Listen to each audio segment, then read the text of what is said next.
सामान्य पाठपढ़ा कथा को केन्द्र करी माँ गाड़ी देबारु बेतनटी थाना मुक्तापुर पंचायत अधीन मणतापाल ग्राम जनिका युक्त 3 शेष वर्षर छात्री घर भितर फाँसी दे आत्महत्या उद्यम करथिबा बेले बुधवार अपराह्न 2टारे गुरुतर अवस्था उद्धार करी घर लोके बेतनटी डाक्तरखाना भर्ती करिसेंति।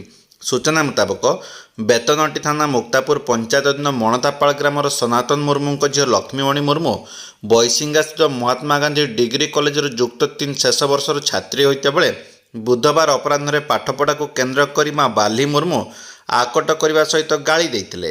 एथिरे उत्त्यक्त होई लक्ष्मीमणि घर भीतर को पशि जाई ओढ़णी साहाय्य फाँसी दे आत्महत्या उद्यम करथिले।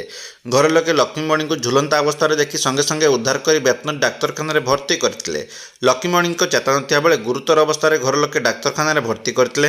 अवस्था अत्यंत संकटापन्न थिबारु प्राथमिक चिकित्सा पर कार्यरत डाक्तर निर्देश क्रमे लक्ष्मीमणि को संगे संगे बारिपदा जिला मुख्य डाक्तरखाना को स्थानांतरित करा जायछि।